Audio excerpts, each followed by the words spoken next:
भारत के गांवों में आज विकास के नाम पर बड़े बड़े दावे किए जा रहे हैं। वहीं दूसरी तरफ उत्तर प्रदेश के गाजीपुर जिले का सकरपुर गांव इन दावों की हकीकत का जीवंत उदाहरण है। इस गांव के सामने सबसे बड़ी समस्या है रेलवे अंडरपास की, एक ऐसी सुविधा जिसकी अनुपस्थिति ने न केवल आवाजाही बल्कि सुरक्षा तक को संकट में डाल रखा है। रोजाना हजारों ग्रामीण रेलवे लाइन पार करने को मजबूर होते हैं। दुर्घटनाओं का खतरा हमेशा सिर पर मंडराता है और बच्चों से लेकर बुजुर्ग तक हर दिन जान जोखिम में डालने को मजबूर है। सवाल ये है कि जिस सरकार ने सबका साथ सबका विकास का नारा दिया, क्या उस विकास में सकरपुर जैसे गांव शामिल नहीं? नमस्कार, मेरा नाम है केपी सिंह और आप देखना शुरू कर चुके हैं सच्ची आवाज। यही वह जगह है जहां गांव के बेटे और इंजीनियरिंग शोधकर्ता जितेंद्र प्रसाद प्रजापति खड़े होते हैं। वही जितेंद्र जिनकी प्रतिभा और शोध की सराहना स्वयं प्रधानमंत्री नरेंद्र मोदी ने मन की बात कार्यक्रम में की थी। गंगा नदी की मिट्टी से बिजली पैदा करने की उनकी तकनीक को न केवल राष्ट्रीय बल्कि अंतर्राष्ट्रीय स्तर पर सराहा गया था। मैं doctor Jitendra Prasad, assistant professor in Delhi university, और मेरा जो ग्राम सभा है वो गाजीपुर ज़िले के एक छोटा सा गांव सकरपुर में आता है। और वहाँ की एक बहुत बड़ी समस्या है जो 77 साल बाद भी यहाँ हमारे गांव में रेलवे अंडरपास नहीं बना। और ये ऐसी समस्या है कि इसके पीछे बहुत से लोग हमारे ग्रामवासी पहले भी कोशिश किए लेकिन आज तक नहीं बन पाया। और अभी हाल ही में मैं जब अपने गाँव में गया था तो वहाँ पे बहुत से लोग बोले कि जितेंद्र ये अंडरपास बनवाना ज़रूरी है, आप देख लीजिए। क्योंकि चूँकि हमसे ही लोग बोलते थे, क्योंकि मुझे एक पीएचडी में बहुत बड़ा अवार्ड मिला था, Gandhian and technological innovation award, जिसकी सराहना खुद मोदी जी ने अपने मन की बात में किया था, और बहुत से न्यूज़ चैनल में आया था। इसकी वजह से हमारे ग्रामवासियों को लगता था कि मैं ही कुछ कर सकता हूं। इसके लिए रेलवे अंडरपास जो बनवाने का काम 77 साल से चला आ रहा है, अब तक नहीं बना। और लोग, मेरे ग्रामवासी को मेरे पे भरोसा था, जो हमेशा बोलते थे कि जितेंद्र इसको देख लेना, और मैं हमेशा सुनता आता था। लेकिन पहले चूँकि मैं भी खुद देखा हूँ कि मेरा 35 ईयर एज हो गए और हमेशा हमारे ग्रामवासी परेशानी झेलते हुए आए। पहले सिंगल लाइन हुआ करता था, वहाँ पे सिंगल लाइन को किसी तरह से ग्रामवासी पार करके NH31 जो हमारे ग्राम से मात्र 500 मीटर की दूरी पे है, वहाँ पे चले जाते थे पैदल या मोटरसाइकिल है तो क्रॉस करके। लेकिन 4 व्हीलर उधर से तब भी नहीं जा पाता था, आज भी नहीं जा पाता। अब तो पैदल भी जाना मुश्किल हो गया है क्योंकि वहाँ पे डबल लाइन बन गया है। पहले सिंगल लाइन हुआ करता था, किसी तरह से लोग चले जाते थे, और अभी डबल लाइन बन गया है। अब लोगों को पार होना काफ़ी मुश्किल हो गया है पैदल, साइकिल मोटरसाइकिल तो दूर की बात। और वो मेरे NH1 मेरे गांव से मात्र 500 मीटर की दूरी पे है। और जो रेलवे द्वारा जो बनाया गया नक्शा है वो बोलता है कि 5 किलोमीटर घूम के जाओ। एक और ऑप्शन है जो 5 किलोमीटर घूम करके आने पे NH31 से मिलता है। कुछ दिन पहले मैं गया था गांव में तो बहुत से ऐसे एग्जाम्पल मिले, बहुत से लोग ऐसी बातें बताएं कि कटते कटते बचे, वहाँ पे दुर्घटना होते होते बची हैं बहुत से। और मेरे गाँव में भी 2 स्कूल है, जस्ट गाँव के रेलवे लाइन के उस पार भी 2 स्कूल है। बच्चे जाना आना लगा रहता है, लगातार आते जाते हैं। और मेरे गांव में बहुत से गरीब भी लोग हैं जिनके पास गाड़ियां नहीं, मोटरसाइकिल नहीं है, और पैदल यात्रा करके NH31 पास में है, वहाँ पे पैदल यात्रा करके जा करके वहाँ पे ऑटो रिक्शा बस वगैरह पकड़ते हैं। और मेरे गांव से जो भी लोग मंदाबाद या बलिया की तरफ जाना होता है तो वो जो हमारे गाँव से NH31 पास है, इधर ही से जाना प्रीफर करते हैं। चूँकि रेलवे द्वारा एक और ऑप्शन दिया गया कि यहाँ पे अंडरपास बनाने के लिए मना किया गया रेलवे द्वारा, पहले भी लोग कोशिश किए। वो रीजन रेलवे हमेशा यही देती रही कि इधर दूसरे तरफ से एक रोड है, जो कि अगर उस रोड को घूम करके रेलवे द्वारा जो बताया गया है उस रोड को हम लोग प्रीफर करते हैं तो 5 किलोमीटर घूम के जाना पड़ेगा। अब हमारे गांव में इतने लोग नहीं हैं, ऐसे भी लोग हैं जिनके पास मोटरसाइकिल नहीं है, तो 5 किलोमीटर घूम करके जाएंगे। अगर कोई बीमार है, अगर किसी को दवा लेने जाना है तो वो 5 किलोमीटर घूम करके जाएगा तो क्या हाल होगा। बच्चे हैं, हमारे गांव के छोटे छोटे बच्चे हैं, बुजुर्ग हैं, जिनको अगर रोड उस पार पढ़ने जाना है, या उधर के भी हमारे सकरपुर में 2 पार्ट हैं, एक सकरपुर और एक पक्का इनार। पक्का इनार के भी बच्चे हमारे स्कूल जो कि सकरपुर में हैं वो आते हैं डेली पढ़ने। और ऐसे वीडियो भी बनाए गए हैं हमारे ग्रामवासियों द्वारा जिसमें बच्चे दिख रहे हैं कि पार करते हुए जा रहे हैं रेलवे लाइन। और ऐसा वो अंडरपास इतना ज़रूरी है कि वो इतना उसका यूज होता है कि डेली हमेशा मतलब रोज़ के रोज़ 500-1000 लोग क्रॉस करते ही हैं। इसलिए वो अंडरपास बहुत ज़रूरी है। ये जो डबल लाइन बनने की वजह से अभी भी ऐसे बहुत से बच्चे हैं, बुजुर्ग हैं, महिलाएं हैं जो रेलवे लाइन को क्रॉस करके बहुत मुश्किल से रेलवे लाइन क्रॉस करके जाती हैं, जो अपने जान को जोखिम में डाल करके क्रॉस करते हैं। कभी कभी तो ऐसा होता है ट्रेन आ जाती है पास से, तब पता चलता है, किसी तरह से बचते हैं लोग। तो ये रेलवे अंडरपास बनाना बहुत ही ज़रूरी है और इसके लिए हमारे गांव के पहले भी लोग बहुत सी कोशिश किए हैं। कई बार डीएम को, डीआरएम को, रेलवे मंडल डीआरएम को भी दिए हैं पत्र, लेकिन उसका समाधान नहीं आया। हमारे ग्रामवासी बहुत ही कोशिश किए पहले भी, लेकिन इसमें सक्सेस उन्हें नहीं मिला। और फिर हम लोग इस मुहिम को इस गर्मी जुलाई से स्टार्ट किए हैं और मैं लगातार 1 महीने से इस काम को पूरा करने के लिए कैसे इसको कि पहले फ्लॉप हो गया, इस बार फ्लॉप ना हो पाए, मैं इसमें दिन रात एक करके इस डॉक्यूमेंट तैयार कराया, जिसमें पहले के जो डॉक्यूमेंट दिए गए थे उनको एकत्र किया, डीएम की कॉपी, डीआरएम की कॉपी के लिए एप्लीकेशन तैयार किया, डीआरएम के लिए एप्लीकेशन तैयार किया, डीएम के लिए एप्लीकेशन तैयार किया और इसमें मेरे सभी ग्रामवासियों को मिला करके कुल तो वैसे दो हमारे ग्राम की केवल गांव की जो संख्या है 2000 है, लेकिन हम लोगों ने साइन 1,500 के करीब करवाया लोगों से साइन।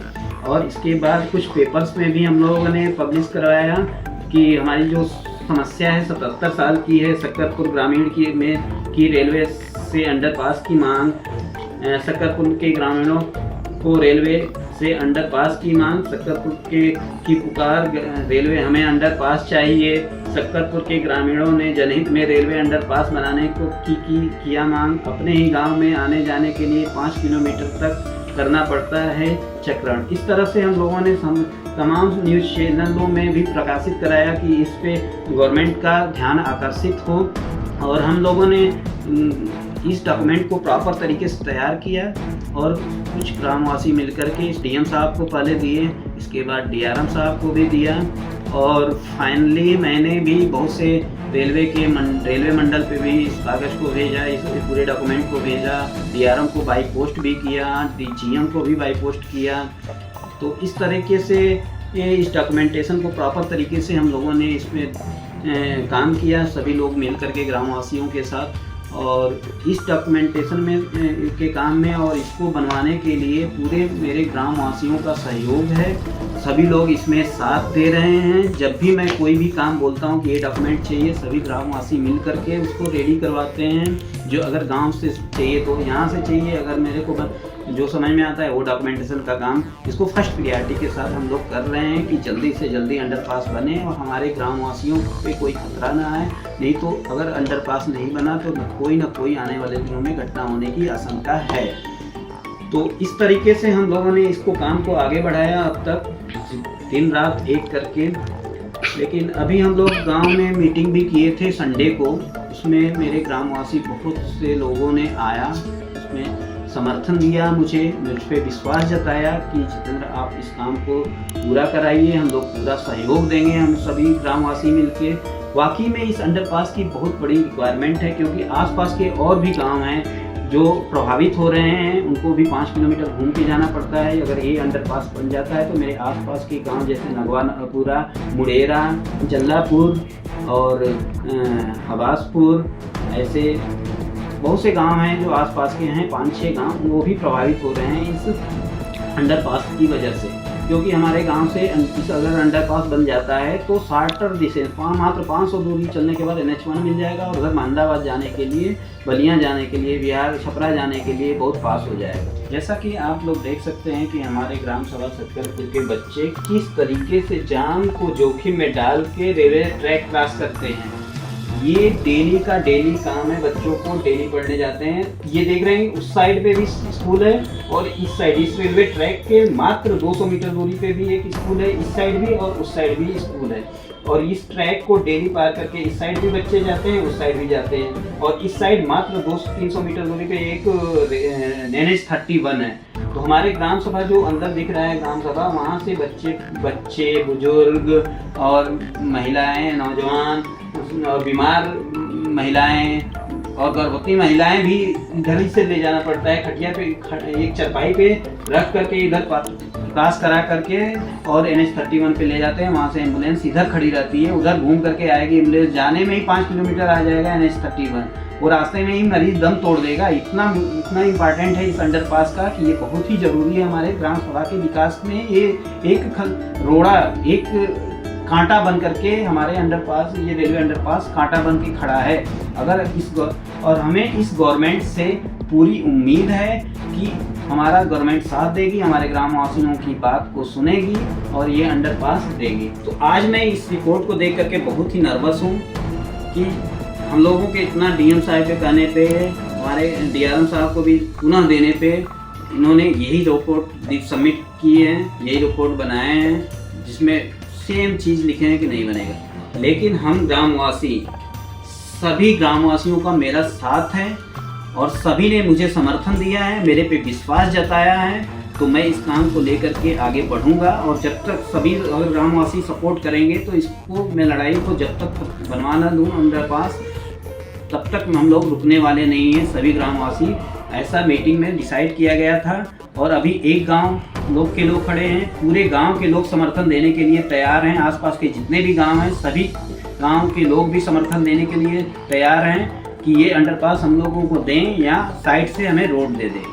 उन्होंने हमें हौसला दिया है, तो मैं इस लड़ाई को लड़ता रहूँगा जब तक कि रेलवे अंडरपास नहीं बन जाता है। और मुझे इस गवर्नमेंट से पूरी उम्मीद है कि गवर्नमेंट हमारा साथ देगी, हमारे ग्राम वासियों की आवाज़ को सुनेगी, हमारे ग्राम वासियों के दुख को, दर्द को, जो 77 साल से चली आ रही है प्रॉब्लम्स, जिसका निराकरण नहीं हुआ। पहले तो सिंगल लाइन था, अब डबल लाइन हो गया। इतनी प्रॉब्लम्स से हमारे गांव वासी झेल रहे हैं। 5 किलोमीटर घूम के जाना पड़ता है, कोई बीमार हो जाता है तो कितना मुश्किल होता है। तो इस गवर्नमेंट से, माननीय रेल मंत्री जी से, मुझे, हमारे ग्रामवासियों को बहुत ही उम्मीद है कि अंडरपास हमें रेल मंत्री जी का परमिशन देंगे, वहाँ पे बनवाने का आदेश देंगे। यह वही जितेंद्र हैं जिन्होंने अपनी उपलब्धियों से साबित कर दिया कि गांव का एक बेटा भी दुनिया को नई दिशा दे सकता है। लेकिन विडंबना देखिए, आज वही जितेंद्र अपने गांव के लिए, गांव की सड़क और रेलवे अंडरपास जैसी बुनियादी ज़रूरतों के लिए अधिकारियों के दरवाजे खटखटा रहा है। उन्होंने बार बार पत्र लिखे, लगातार प्रशासन से अपील की, हर स्तर पर संघर्ष किया और सबसे बड़ी बात, उन्होंने यह साफ कर दिया कि वे तब तक चैन से नहीं बैठेंगे जब तक सकरपुर गांव को रेलवे अंडरपास की सुविधा नहीं मिल जाती। दोस्तों, इस मुहिम को केवल जितेंद्र के संघर्ष तक सीमित मान लेना गलती होगी। दरअसल यह पूरे गांव का आंदोलन है। ग्रामीण खुले तौर पर जितेंद्र के साथ खड़े हैं और यह आवाज़ केवल एक व्यक्ति की नहीं बल्कि पूरे समाज की सामूहिक मांग बन चुकी है। गाजीपुर जिले का सकरपुर गांव आज सरकार और रेल मंत्रालय से सीधा सवाल कर रहा है कि आखिर ग्रामीणों की जिंदगी की सुरक्षा उनके लिए क्यों अहम नहीं है। यहाँ प्रशासन और रेलवे की लापरवाही भी कम चौंकाने वाली नहीं है। उनका कहना है कि ग्रामीणों को 500 मीटर की दूरी तय करने के लिए उन्हें 5 किलोमीटर घूम कर ही जाना होगा। आखिर कब तक चलेगा ये बहाना? क्या गांव के लोगों की जिंदगियां इतनी सस्ती हैं कि उन्हें इस तरह टाल दिया जाए? अब सवाल सीधे प्रधानमंत्री नरेंद्र मोदी से है। जब मन की बात में आपने जितेंद्र प्रसाद प्रजापति जैसे हुनरमंद बेटे की सराहना की, उनके संघर्ष और उपलब्धियों को देश भर के सामने गौरव के साथ रखा, तो क्या अब उसी बेटे की आवाज़ आपके रेल मंत्री तक पहुंचेगी या फिर यह भी किसी फाइल में दब कर रह जाएगी? क्या आपकी सरकार इस गांव की बुनियादी मांग को पूरा करने की जिम्मेदारी नहीं लेगी? आज जरूरत है कि सिर्फ जितेंद्र ही नहीं बल्कि हर जिम्मेदार नागरिक इस आंदोलन का हिस्सा बने। देश भर के लोगों को चाहिए कि वे सकरपुर गांव की इस लड़ाई में अपनी आवाज़ जोड़ें, सोशल मीडिया पर इसे मुद्दा बनाएं, जनप्रतिनिधियों पर दबाव डालें ताकि यह साफ संदेश जाए कि भारत का कोई भी गांव विकास से वंचित नहीं रह सकता। जितेंद्र प्रसाद प्रजापति ने अपने गांव के लिए यह लड़ाई शुरू कर दी है, लेकिन यह लड़ाई उनकी अकेली नहीं होनी चाहिए। सकरपुर के लोगों का दर्द हम सबका दर्द है। अब वक्त है कि हम सब मिलकर यह सवाल उठाएं, क्या हमें सिर्फ उपलब्धियों पर ताली बजाने के लिए याद किया जाएगा या फिर हम अपने गांव समाज की असली समस्याओं के समाधान में भी ईमानदारी दिखाएंगे? अगर आप सकरपुर ग्रामवासियों और जितेंद्र प्रसाद प्रजापति के साथ हैं तो इस एपिसोड को अधिक से अधिक साझा करें ताकि उनकी ये आवाज़ प्रधानमंत्री मोदी और उनके रेल मंत्री तक पहुंच सके।